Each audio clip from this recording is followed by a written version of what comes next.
don't gotta do it if you don't want to. You don't gotta do it if you don't want to.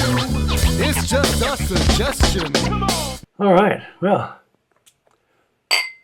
welcome back to the conversation. I'm letter K. With me, as always, is Psych. And we're starting a new topic today.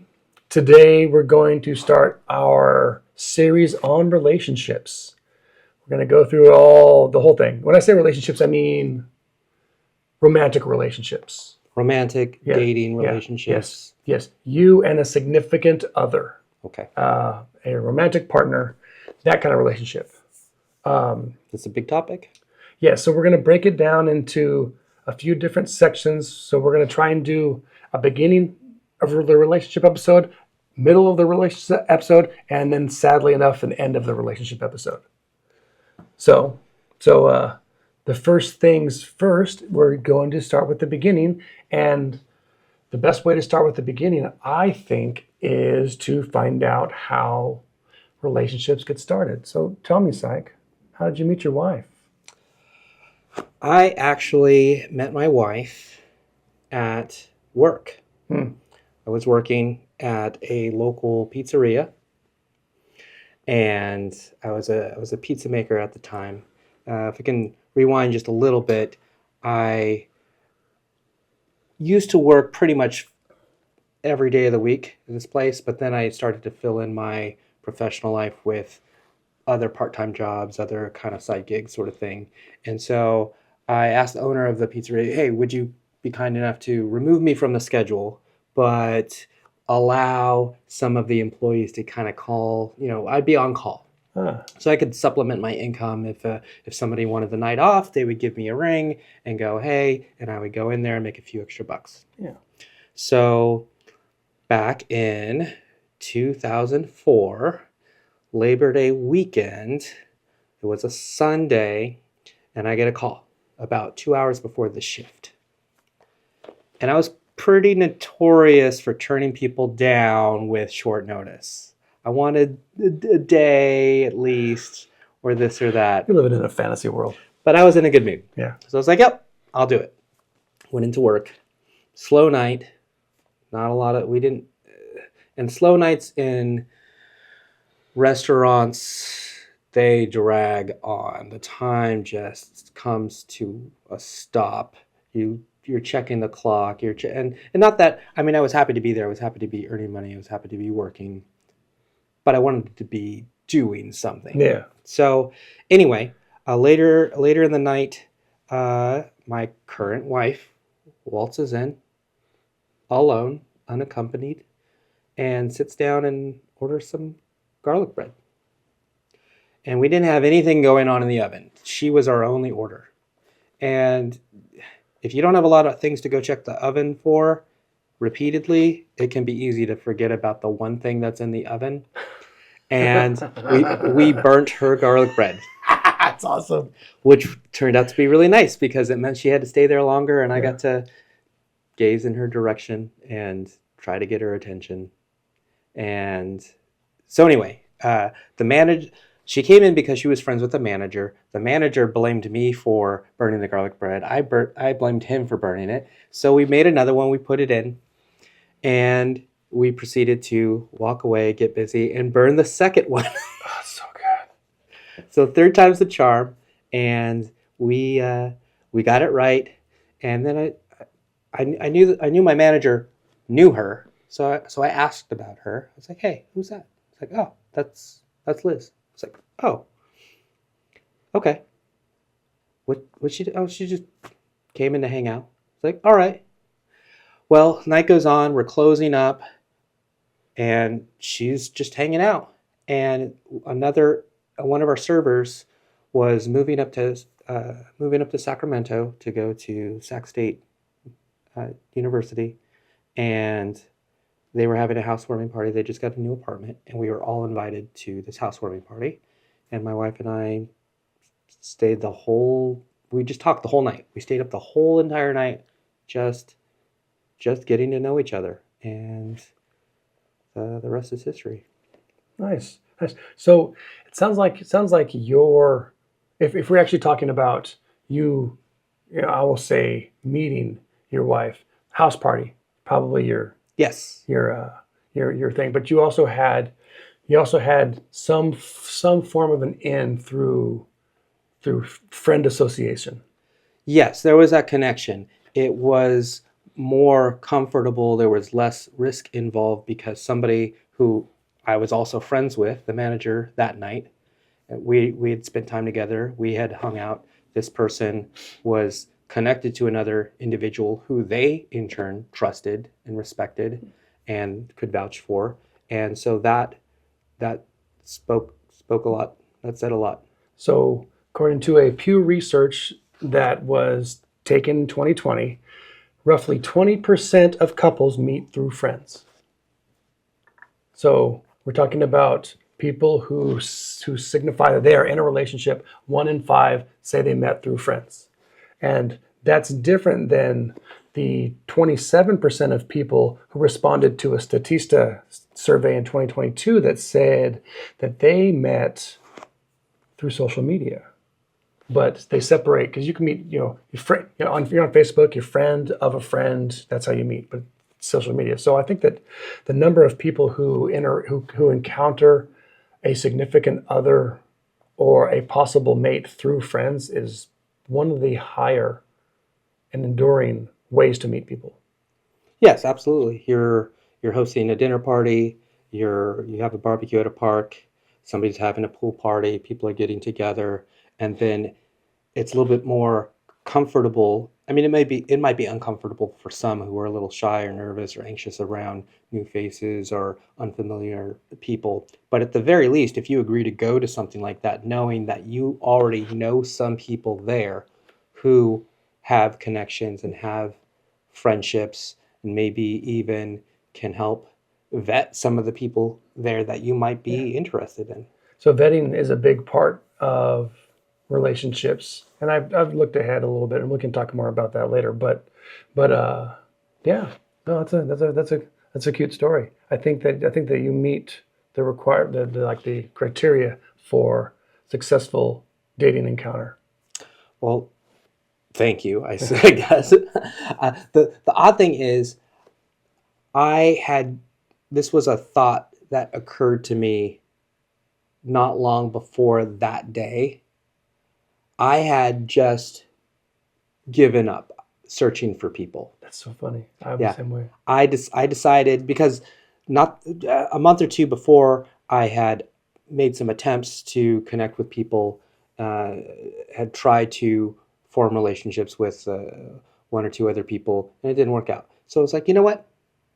I'm just gonna let this go. I'm just gonna let this go for a while. I'm gonna focus on me. I'm just gonna work on me. And if something happens, it happens. If I meet somebody, I meet somebody. If I'm happy with the direction my life is going, that's enough. And if I can include somebody in my life, and if it works, then I'm willing to take the ride. Yeah. But I'm not going to. I didn't want to make that a focus. I wasn't willing at that particular point in my life to invest. Now I was young. I was 22 at the time. Mm-hmm. So there was really no reason for me to be jumping into any relationship. I didn't feel the need to make something happen. I need to start building these blocks so that later on down the road I can have this legacy and it can be this great thing that I've always wanted. But no, I threw my hands up. I was like, nope, I'm done, and I'm not going on a search. And I'm not unwilling to take a ride if it feels right. So I was almost the same because I met my wife at the same age, right when I was turning 22. I'd gone through a string of horrible dates, first and only dates, one and dones, and I had done the full gamut, being hooked up on a blind date through a friend, met a girl online, back in the AOL chat room days. Okay. Yeah, this is 1999. ICQ. Yeah, geez, I don't even know what that is. But billboards. Gosh, I was around during the billboard days. Met a girl. Met a girl going out to a coffee house. Everything. Bowling alley. Everything, and I'd given up completely. So my question is,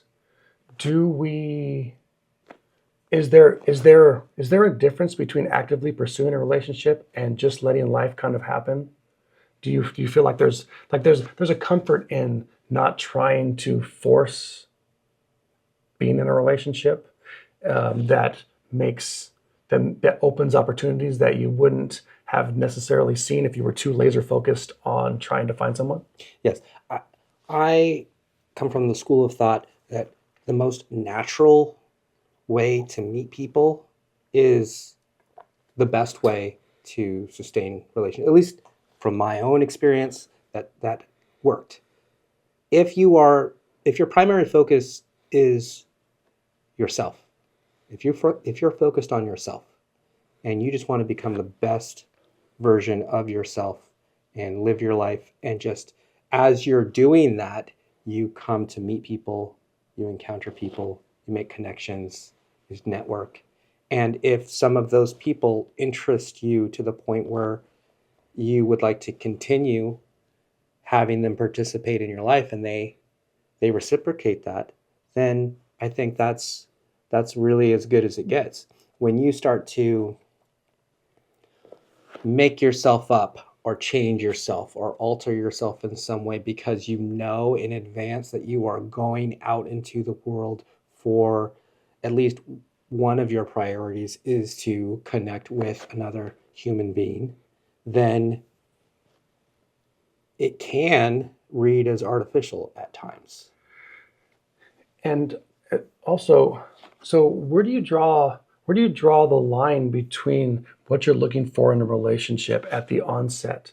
So, according to that Pew Research study that I have here, 30% of U.S. adults in 2020 said that they used an online dating site or app. And I had spoken with a younger friend of ours. He's 30 now. Yes. Yeah. Yes. So he's significantly younger than I am, and you're just right there with me. And he talked a lot about dating apps and how the way he put it, they filled a need, but he never found them to be a significant source of any kind of longevity. So his take was if you're looking for action, dating apps are the place. But even the dating apps that are specialized, say you want to settle down and you're looking for somebody with similar values. So you go to a dating app that uses the focus is on whatever religion you're a part of. He said that even those were same deal, and he agreed with you that finding people in the real world, in the wild, more natural is his. That's trending now in the wild. Yeah, that's his focus. Although I will tell you that I've got statistics to say that that might be the best path forward, but not everybody's doing it. In fact, almost nobody's doing it. Yes. So there's so many sites. I was just asking ChatGPT, how many dating sites are there? How many dating sites exist? And it came up with hundreds, but then Google came back with, as of March 2024, there are more than 1,500 dating apps and websites in operation worldwide. And the dating app market is expected to reach 9.2 billion by 2025. Yeah. So here's my statement about dating apps and dating websites. If they worked, there wouldn't be so many. Yes. Having said that, there is a significant trend towards online dating has permeated our culture, and it has grown significantly in our lifetimes. So here we have, I have a little like timeline of searching for relationship partners. In the 80s and 90s, the traditional methods were the only way you could do it, right? You had to go out and find somebody. You had to have a friend who knew somebody who was single who you might be interested in. Personal ads were big, especially in the 80s. Oh, forgot about those. Yeah. If you're young and you've never encountered a newspaper personal ad, I bet you can Google something like that, and there's a lot of jokes in the 90s. I remember a lot of jokes in the 90s. I mean, we might have to educate people about newspapers while we're at it's no, it's fine. And then in the 2000s, that's when online dating started in its infancy. According to this, Match.com actually launched in 1995. So it was like first gen internet, old school. Were they the first? I don't know, but that's and then eHarmony was founded in 2000. So those are the two. And I remember the eHarmony and Match.com commercials as a kid. I remember those as well. Yeah, I was a teenager. Moving on in the 2010s, everything became app-based. Tinder launched in 2012 and revolutionized dating by giving you hundreds of people to select from with the swipe of a thumb. So Tinder is owned by Match Group. By Match.com? Well, smart. And of course, and it says here... And they're the biggest. Yeah. The first is always the biggest. The 2020s, the pandemic accelerated the use of online apps and virtual meetups. And video dating became a popular thing. So what are the negative side effects of becoming a virtual dating culture? But what are the potential positives? The positives. Ooh. Safety is a big one. We live in a wacky world, and if you can video date somebody without ever having to tell them where you live, even tell them what city you're in. Yes. I think from a woman's standpoint, they would agree with that. That as far as their perceived safety and their perceived comfort level, that appeals to them for solely that reason alone. As far as so I kind of view it as, is it working or is it not? Is it getting people to their desired result? And so the pros would have to be aligned with that. And I don't find that online dating and app-based dating has been successful. I don't see the relationships trending upward. I don't see marriages trending upward. I don't see families forming, trending upward as a result of all of those things. But the people that are engaging with those apps report that those are the things that they want and desire. So if they're not achieving their goals, then it's hard to cite the pros. But I guess another pro could possibly be the ease of ending contact or a relationship, right? You just block somebody. Your options are greater. You can be on multiple sites. You can have so many more people, so many more exposures. But I think that's also a con, because it can lead people to believe that there's something else out there that's better than what I've already seen. The expectations become a little erratic, I think. However, to your point about online dating having more negative results as far as like numbers for relationships, according to a study published in the Proceedings of the National Academy of Sciences, research indicates that couples who meet online have a slightly higher chance of getting married than couples who meet offline. And that's today. Okay, so my next question would be, as they follow those couples, are they also more inclined to remain married? Well, that's a different. Yeah, I know. It's a different topic. But that's the first thing that comes to mind. But that's interesting. I would not have. I will specifically answer that question in the next episode. All right. I have the stats for that. Okay, we'll do that. But so one of the things that I think online dating has become a benefit. Obviously, you're not getting out, and staying home is not super healthy. I mean, as a staunch stuttering introvert, I get it. I do like to stay home, but I also know that as social creatures, there are some negative effects to that, and it's cultural. But think about, you said what, 1,500 online dating, and so why are there so many? And the answer is because they're starting to create all these niche online environments. So now you have a higher chance to find somebody who aligns with your interests or beliefs, Yes. because you can go to a dating app that is specifically geared towards people who play D&D. Yes, and you can also find, if you want somebody from the Philippines, there's dating apps that target them. If you want somebody from Russia, you can get somebody from Russia. If you want to find a Christian, you can find a Christian. And the list goes on and on and on. They all exist because the demand is out there, and people are searching, and their searches have been unsuccessful, and the tools that they have to conduct that search have been insufficient to this current point in time. And so the market's there. You have to subscribe, you have to put in your information. They use all that information in studies, and so the snowball gets bigger and bigger, and now we're farther along down the road, and here we are.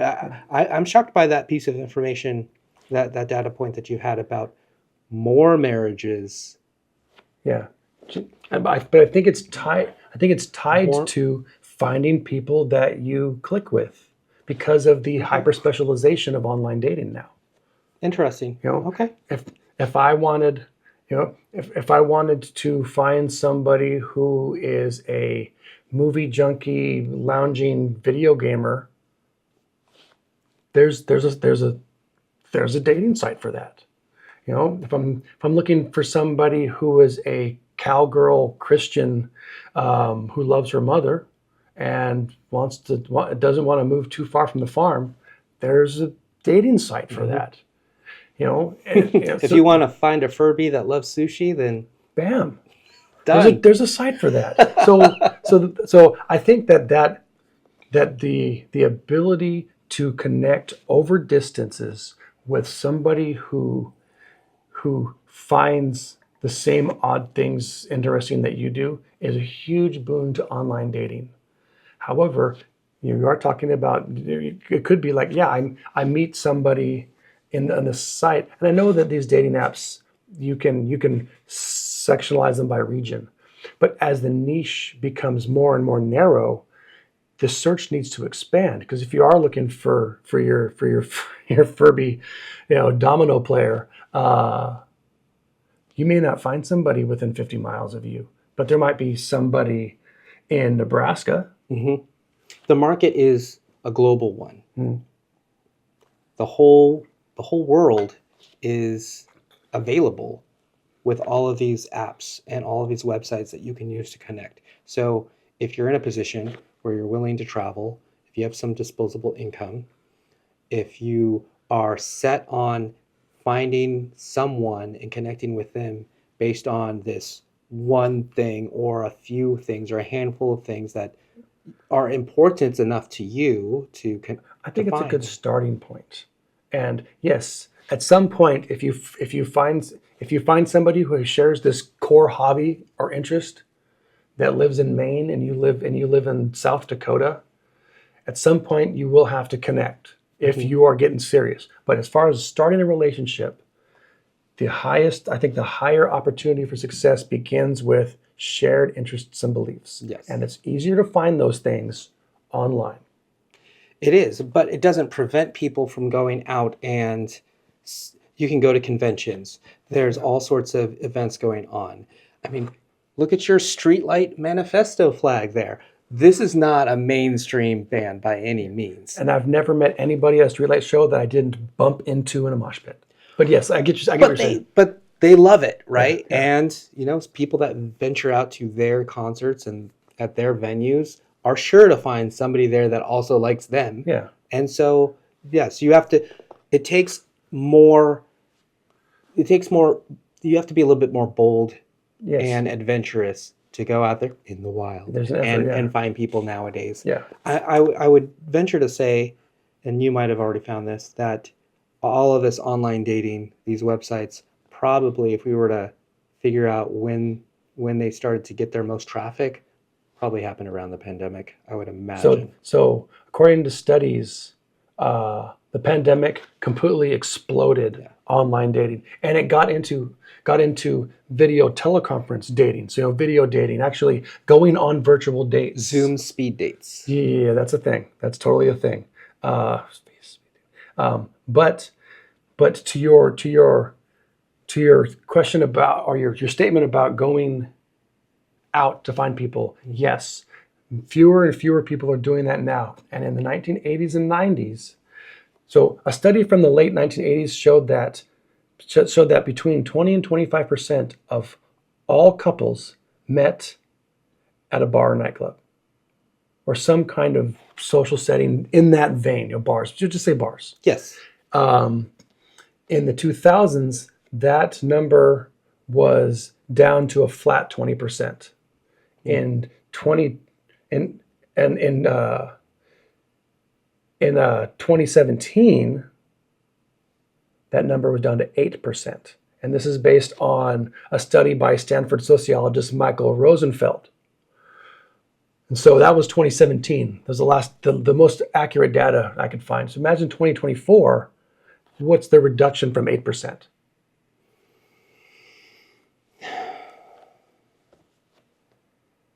I'm not sure. It's hard to say exactly. Hard to say precisely, but yeah, you can guess at that number if you would like to. But I do know that people at bars, at least in my experience recently, if you're sitting at the bar, you definitely expect conversation. You expect to have something come up, somebody notices something, somebody comments about your order or your watch, or you talk to the bartender and there's some conversation going on and they notice and they, I mean, even as a married man, at times I find myself at the bar and I'm in a conversation. I don't know exactly how I got there. But you're right. People go to bars to interact. And so they are an environment where social interaction occurs, and a good portion of social interaction is trying to find people. Yes. So yes. And so it's always been about people. Yes. Going out and being in the physical world. We talked about how 20% of couples meet through friends. That's how you met your wife. In a 2021 study by the Kinsey Institute, 18% of people reported meeting their partner at work or school. Now, I worked for the grocery industry for 16 years, and literally everyone that I worked with was either married to a grocery clerk or divorced from a grocery clerk. And I've heard the whole college and university thing. Yes. That's kind of been thrown around for years, especially put out there into the world for women. Hey, you're going to college, go find yourself a husband, right? And so it all goes back to aligning with your interests and beliefs. You're both in college. Mm-hmm. You're both moving towards these goals, and you're in a class. You're in classes together. How else are you going to meet unless you go to frat parties? And that's fine. But you're finding people who share your interests at the fundamental level of education. Mm-hmm. Now, I met my wife in college, the first time before I got kicked out for academic probation, because I never went. But shame on you. So it worked out in the end. But I was trying to get back into it, and I was going back to school. I was trying one more semester, and I was like, well, maybe if I take some stuff that I like, I will, revitalize my interest, because I had no interest in school when I was, 19, 20, 21. No interest. So I went back. I took a creative writing class because I love creative writing, and that's where I met my wife. We shared an interest in creative writing. So the start of our relationship was built on the foundation of a mutual enjoyment of fiction and literature. And of course, it built from there because we got it, and again, it grows and it grows and it grows, and eventually you're like, hey, will you marry me? But we fit into that pretty large selection of people who meet in work or school. But you can also expect that people who are attending a university are at least somewhat adopting that school of thought where this is lifelong learning. Mm-hmm. Like, I'm not going to be static. I'm going to try to improve myself. I want to grow and develop as an individual. That individual is probably somewhat intelligent, and so you can see some ambition. Maybe they're going to the university to find themselves in a place where they can benefit from a career that's going to support a life or a lifestyle or a family that, so there's many dreams and goals attached to someone Interests and beliefs, going to a university. I junior college, by the way, and I disagree that intelligent people are going to junior college. However, my wife is brilliant, so I got lucky there. And lifelong learning. I was a trades program candidate. I really wanted to learn one thing and then go into the workforce. So I mean, I know that you're a lifelong learning advocate, but that's really not for everybody. True, but I would say it's heading in that direction. Maybe that you need to, especially in technology and the way that everything is evolving into the cloud-based AI universe that we're building for ourselves. Yeah, you can't just learn something and be like, I'm going to do this for the next 35 years. Like back in the day, where you could learn steelworks or sanitation or something. And the same concept applies to dating in the modern world. The strategies that people use, that our parents used, that our grandparents used, they're not working in the same way people would expect. There's different avenues to go down and employ different tools to employ to try to achieve the same goal. Everyone, for the most part, has the same goal. Nobody wants to be lonely, right? People just don't want to be lonely. No. People don't want to get into their senior years. They don't want to become elderly and not have somebody to talk to in the evenings, not have somebody to share memories with. They would like to have family come and visit them, kids, grandkids, sort of thing. Holidays, like when you start to think about, and I know there's many people, and I've heard many people's stories online, that they have no desire to be married. They're happy single, and they're 25, in between 25, 30. They have no desire to be connected or to be locked down to one person for the rest of their life, and so they're going to continue to live. But that perspective usually changes as one ages. And I think it's all the perspective about wanting to be with somebody does grow and evolve. I do know people who, thought, like everyone basically does, that we're going to find somebody, we're going to build a life with that person, and if it didn't work out, maybe moved on, tried to find somebody else, or just went through a period, whether it's short or it's huge, or I don't really need somebody else. But they still need the interaction, and they still want the relationships. So those are the kinds of people that I see a lot going to live shows and nightclubs and bars to find social interaction. Not necessarily to hook up, but to meet people, to start relationships. Well, some people are content with those short-term situationships, so to speak. Yeah, I think that's becoming more common with the younger generations. Maybe it's more prevalent. Was more prevalent than I realized for our age group. It just wasn't ever really for me. But yes, the online dating atmosphere does lend itself heavily to the hang and bang dating concept. And if you're on you're on multiple sites, you have multiple accounts, you could easily schedule multiple dates a week. Yeah. There's some people that I have heard their stories, and they'll go on usually women, multiple dates per day, because they'll have their lunch date, and then they'll have their dinner date, and it's lined up, and some of the women are being given a hard time over maybe taking advantage because it's a first date, right? Yeah. And what are traditional rules and who's expected to pay? So basically, if this woman has 10 dates, 2 a day, Monday through Friday, and they're all first dates, she's got all of those meals taken care of. Yeah, but honestly, so my question would be, is she being upfront with these potential relationship partners? If she's just keeping it to herself. Yeah. The people that I've seen so far, are keeping it to themselves. That seems like a deep dive into a very, very, very narrow concept of Sure. starting out relationships. That's not really looking to start a relationship. That's just dating. Yes.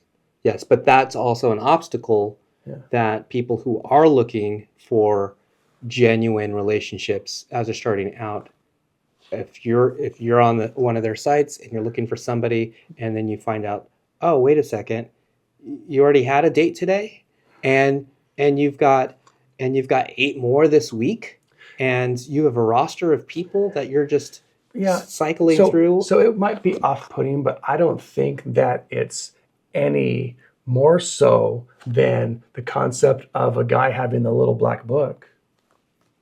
Yeah. So it's just it's probably the equivalent. The comparison is there's a contemporary version of it. So yeah, girl, get after it. Whatever. You're not going to ask me out to lunch. So have your fun. So bringing it home for the beginnings of a relationship. Do you have anything to add to the notion that that the world is getting bigger, but we are traveling less to find significant others? I think post COVID-19, I think that is the case, and I think people are afraid to invest. People want the convenience, and people want the comfort, and they want to have their cake and eat it too.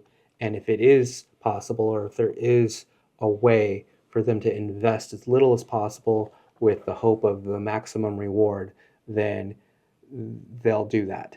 Whether or not it will provide them the results that they're looking for remains to be seen. And I think that we think of things from a perspective of when we were dating, and this is 25 years ago for me. So this is a long time. And so I personally will not beget anyone the opportunities that the modern environment affords them. Because I think that, even people our age that are single, I see men and women using the dating apps and stuff as well, and expanding their potential. There may be an issue with people who are, for one reason or another, how do I say this? I'm just going to say it, less desirable. They may find themselves asked out as we have a wider field of people to pick from, and we're cherry picking the better options. But that may create a whole generation of spinster men and women, or it may foster a desire in people to do and be better. I think as long as people are upfront in the beginning with themselves and the other party that they're engaging with what their purpose is, you have to date with the purpose. If your purpose is just to go out there and have a bunch of fun, then just let people know, hey, I'm just here. I'm just trying to have a bunch of fun, trying to meet as many people as I want and as I can. And later on, I'll consider a serious relationship. Or are you going out and dating and you want to find a mate? You want to have this lifelong partner, and you want to, and that's the beginning and the end for you, then try to go out and do that. I think there's many people nowadays that are open to both. And then when they go out there into the dating world and they go out there into the dating market with both of those as potential focuses, they don't get either. In the end, and they're just dissatisfied with their experience. So being honest with yourself, focusing on what you want. And I think that if you are honest with yourself about what you really want in a relationship, whether it's just going out and getting after it or something long term, I think that internal honesty is what's going to help you drive towards a path that meets your needs. So good. So that's the beginning of the relationship. While we're at the end of our drink. The next time we will discuss the middle of a relationship, hopefully the long middle, and we'll just continue this. So tune in, or we'll see you next time. How's that? Till next time.